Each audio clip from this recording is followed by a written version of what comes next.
From LinkedIn News, I'm Leah Smart, host of Everyday Better, an award-winning podcast dedicated to personal development. Join me every week for captivating stories and research to find more fulfillment in your work and personal life. Listen to Everyday Better on the LinkedIn Podcast Network, Apple Podcasts, or wherever you get your podcasts.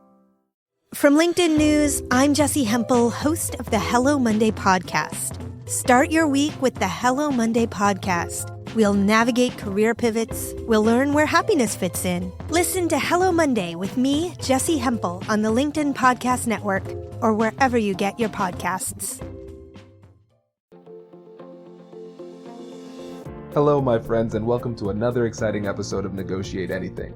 Negotiate Anything is produced by the American Negotiation Institute, and with over 3 million downloads and listeners in over 180 countries, listeners just like you have made it the #1 negotiation podcast in the world. I'm Kwame Christian, and I'm the director of the American Negotiation Institute. We're growing, and I want to introduce you to our new team members and new trainers. This will give you new and diverse perspectives on negotiation and conflict resolution. And that's why Shane Martin, our head of sales and partnerships, is going to serve as co-host of the show from time to time. We're excited to continue to provide you with the best content that will help to make your difficult conversations easier, both at work and at home. Lastly, our team conducts negotiation and conflict resolution trainings in the United States and abroad. Our trainings will give you the practical skills you need to resolve conflict, negotiate, lead, and persuade with confidence. Click the link in the description below to learn more about how we can make your difficult conversations easier. Eliane, thanks for joining us today. Thank you for having me. It's my pleasure. So, how would you get us started by telling us a little bit about yourself and what you do? Okay, so my name is Eliane Karsaklian. I am French, and I am working right now in the University of Illinois at Chicago. And my field is international business, mainly international negotiation and international marketing.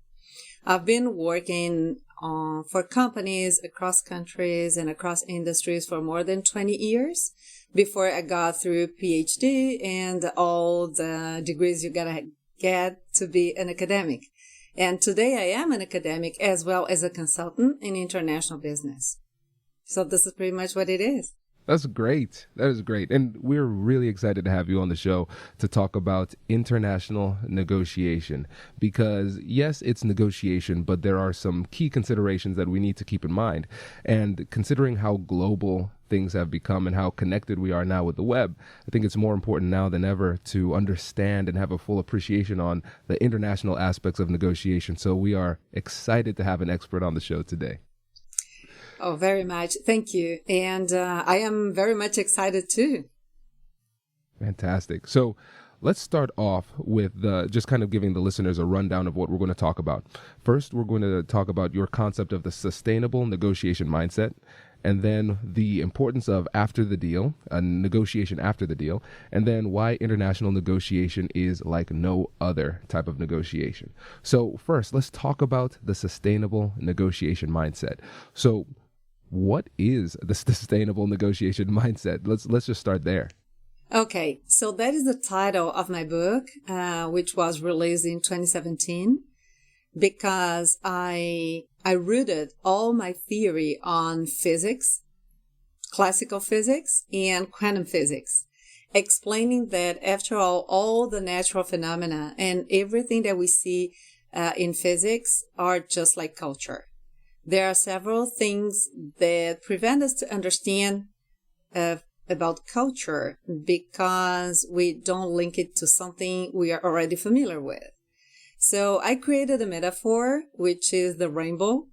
Why? Because the rainbow is intangible, yet visible, and this is what culture is. We only have a partial view of the rainbow because it stops at the ground, while the rainbow is actually circular because it's a drop of water. And the culture is exactly the same thing. We just see the way people behave, but we don't see why they behave the way, what is behind their behavior, and what is actually shaping their behavior. And so there are, you never really can touch the rainbow. You can see it from distance. And this is also what happens with culture. So there are several similarities. And sustainable negotiation to me means that we need to think about not only long-term relationships, but certainly about more sustainable relationships. It's not about saving the planet. It is about saving your relationships with your partners. Most of the theories about negotiation are short-termed. You go, you negotiate, you sign a deal, it's done. I don't see it that way. Mainly now because we might think that the markets are getting bigger because we talk a lot about global marketing, global markets, and we are, as you just said, all interconnected. However, the markets are shrinking because of all the mergers and acquisitions we have every day around the world. That means that we have less and less independent companies and more companies that are part of big corporations. And I like to say that this is just like when you go to a dance party. If you don't pick the people you want to dance with at the beginning, at the end, you might just dance with someone you don't want to, or just don't dance at all. So sustainable negotiation means that you are picking your partners now and you are negotiating with them in a way that this can be a long-lasting relationship because you understand each other and because you have the same vision of future.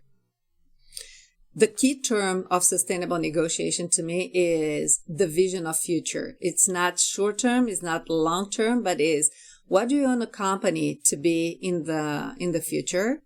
And you need to find your partners who would have more or less the same vision of future than you, and then you can walk towards the future together. So this is pretty much what the concept of sustainable negotiation is about. I love that. And I find that metaphor of the rainbow really fascinating. And one of the terms that comes to mind when I think about that is perspective, because the rainbow will be perceived differently depending on where you are situated, right? Even if we're physically relatively close to each other, it will be very different. And I think about times where I excitedly call family members in different parts of the city. I say, look, there's a rainbow. They say, no, there's not. So I really like that. And especially that intangible aspect of it. That's really interesting. And now let's say, hypothetically, if somebody doesn't understand the culture, the different cultures that are at play during these negotiations, in international negotiations, what are the dangers of not perceiving that rainbow and understanding it? Well, there are several dangers, First of all, you might seem rude while you were not. I mean, you didn't mean to be rude, but you might, because you don't understand the codes, and because you don't understand them or you are not aware of them, you're not respecting them. Second, time management is not the same in all cultures. So in some cultures, people might feel like you are rushing them. And in some other cultures, people might think that you are just taking your time and, beating around the bush rather than getting really started with the negotiation. So you need to know about that. And there is also a matter of hierarchy. Who is it that you are sending abroad to negotiate with your partners? You need to have the equivalent in terms of hierarchy. Otherwise, they might think that you are not paying respect to the negotiation, or that you are not taking that seriously, or in any way, they are going to take it the wrong way. And you can make a lot of blunders just because you are not aware of the culture. And of course, we are not doing it in purpose. Sometimes you don't even realize that you are doing so. For example, in some cultures, you are going to be invited to several social activities. And you might think, what does this have to do with our business? I'm here to do the business, not to attend birthdays or weddings or any other social event. I just don't know these guys. Why would I join in? And declining this kind of invitation is a big blunder, because it is important to understand that very little is decided in an office when we are negotiating. A lot is decided outside of the office. So we have lunches, dinners, social events, we have plenty of things, and these can be critical to a decision. It's not a waste of time. It is part of the negotiation. Absolutely. And I think really this is the most important point that we'll hit in this interview. So for the listeners out there who have international negotiations, and with the power of Zoom and Microsoft Teams, you are having international negotiations, right? If you're having international negotiations, I strongly recommend buying the Sustainable Negotiation Mindset, okay? And so that's the most important point of this podcast. So there will be a link in the description below for that book so you can get easy access. And it's really funny, Eliane, that you say this, because you're right. A lot of the mistakes that we make will be significant blunders. And I think the thing that makes them so dangerous is the fact that we might not even perceive the fact that a mistake has been made. And think about the metaphor that you used of a dance partner. This is an elaborate dance for a long-term relationship we're trying to create with these people. But what might end up happening is that as we're dancing, we are stepping on their toes over and over and over again, and we don't know it. And then they want to go dance with somebody else, and we say, what's wrong with them? Well, when in reality, it's all you. Absolutely. Absolutely. Does your company invest in professional development training? If you believe that your team would benefit from a negotiation workshop, all you need to do is go to our website, fill out the workshop request form, and then we'll set up a time to chat. These workshops are completely customizable, and we've done them all around the country. Negotiation and conflict resolution skills are beneficial across all professions, but they're especially useful in procurement, purchasing, sales, sourcing, and contract management. Our calendar is filling up quickly, and we even have some workshops scheduled for next year. If you think you might want one, I'd suggest reaching out soon so you don't miss out. Check out the link in the description to learn more. And now, back to the show.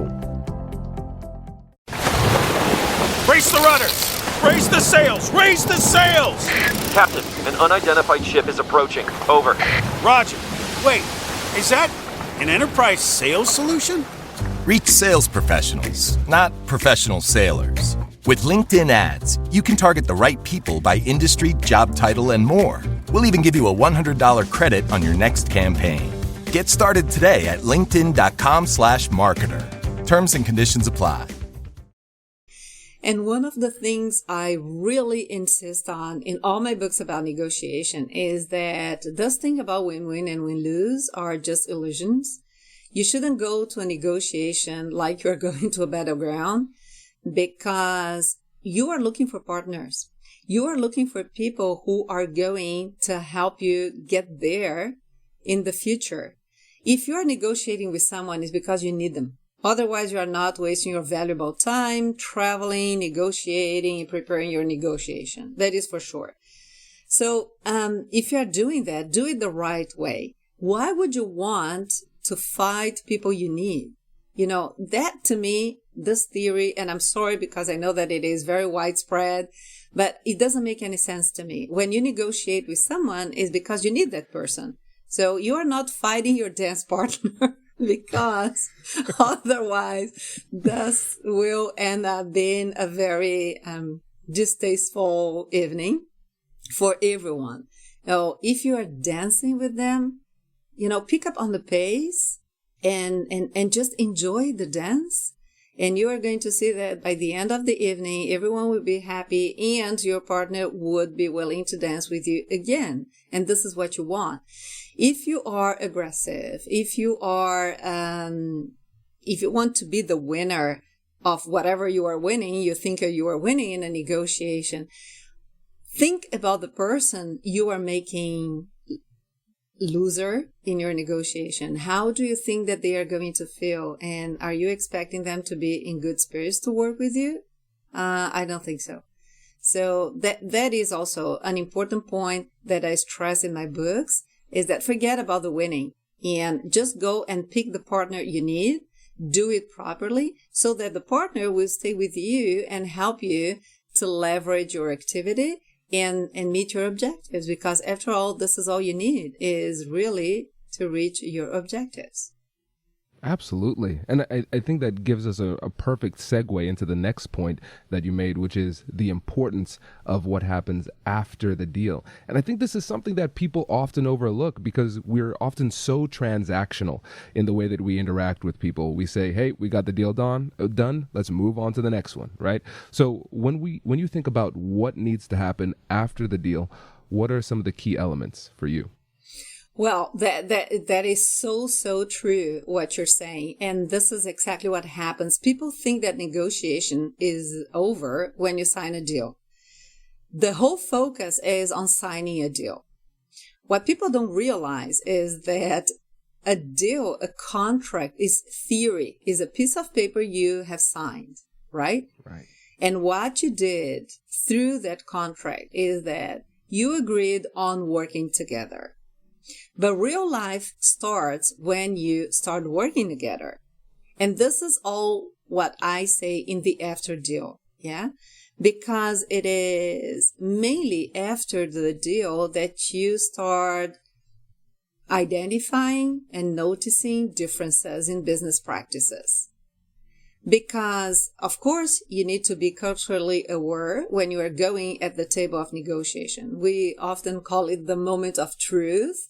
It is when, after having prepared your negotiation strategy, you are there and you are negotiating with the partners you want to have. But once you sign the deal with them, now it's what?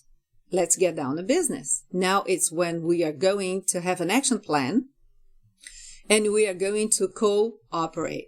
That is why I make the difference between collaboration and cooperation, because you need to collaborate while you are negotiating your deal. But once you sign the deal, then it is all operational. And this is when you cooperate. So if you and I were signing a deal today, all we are doing is agreeing to work together. But tomorrow we are going to really work together. You and I and our respective teams. So how is this going to work? Perhaps we don't have the same business practices. Perhaps we don't have the same time management. Perhaps we don't have the same management hierarchy. Perhaps we don't agree in several things. And that is when also companies get really surprised because say, wow, we agreed on that. Yeah, we agreed and we are doing what we agreed. It's that way we do it differently. And what people always tell me when I'm training about international negotiation, they say business is business. And business is the same everywhere. You wear your suit and you go and you talk to people. Yeah, can't disagree with that. Business is business. It's just, and we do the same things every day, everywhere, but we do them differently.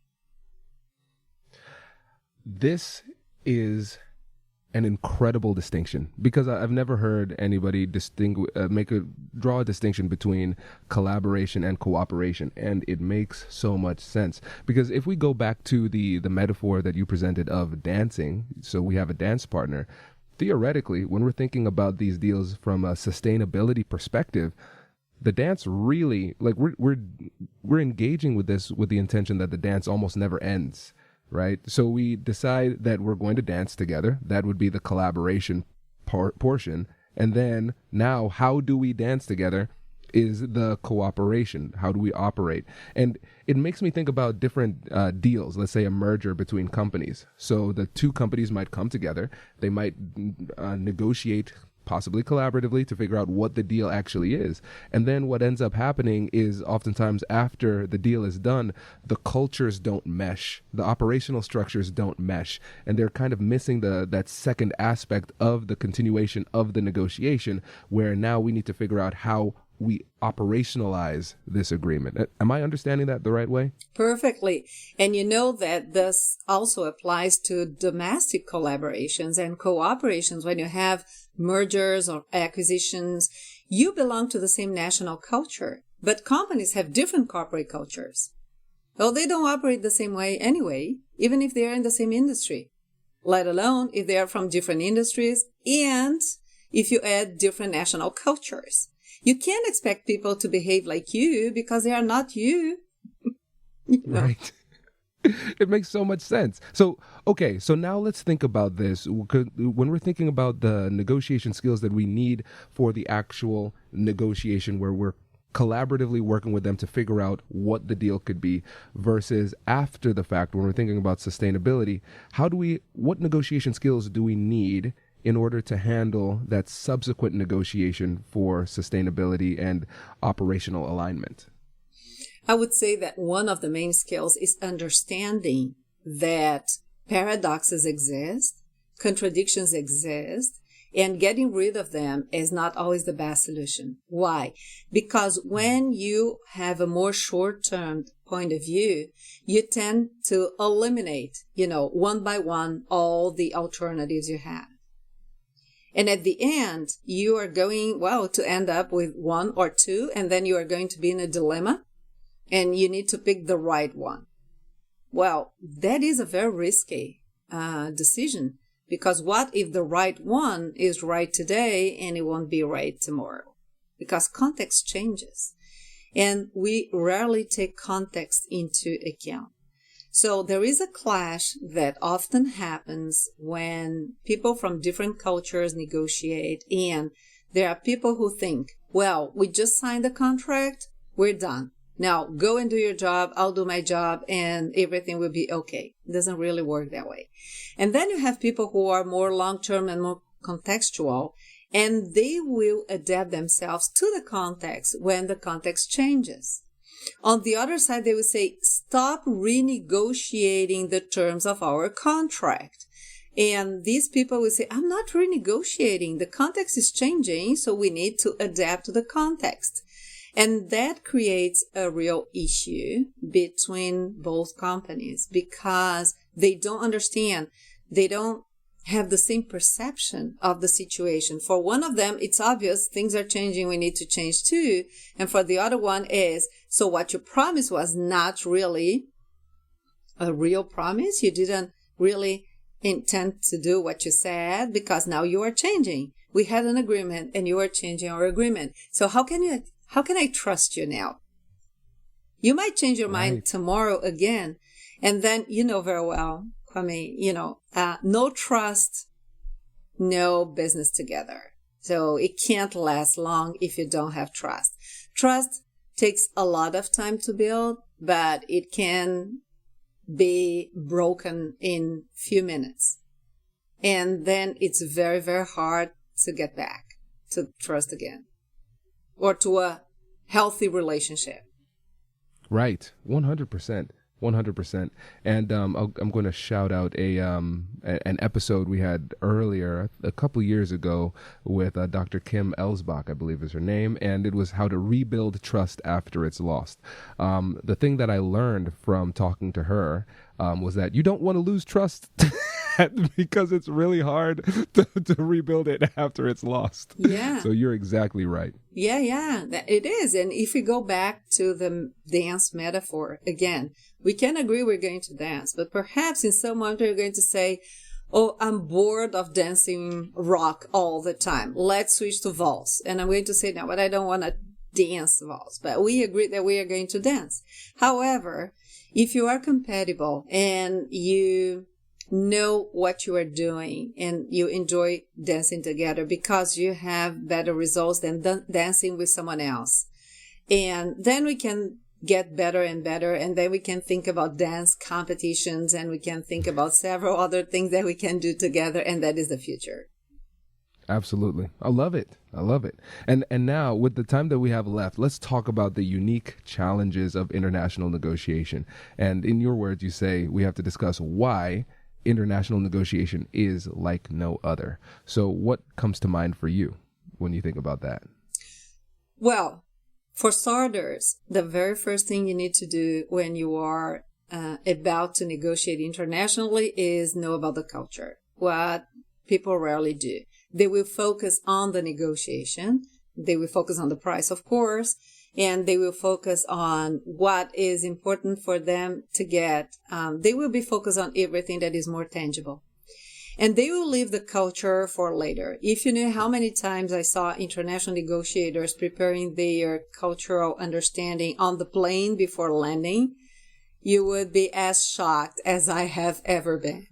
So that is, you need to do it. It happens the other way around. First, understand the culture of the people you are going to work with. Then you can establish your strategy. If you don't know who you are talking to, you can have the right strategy anyway. So first, think about who are these people. Learn about them. Learn about their culture. Learn about their business practices. And then you can design your negotiation strategy. If you don't know who you are talking to, how can you convey a message that they can understand or that he can accept? You can't do that. It makes so much sense. And Eliane, tell me if I'm conceptualizing this the right way, because I think a lot of negotiators make the mistake of thinking that culture is one of the pillars of strategy, when in fact it seems as though culture is the foundation upon which your strategy should lie. Absolutely. You are perfectly right. And we all know that culture permeates everything we do. The clothing, the thinking, the mindset, the greetings, the relationship with other people.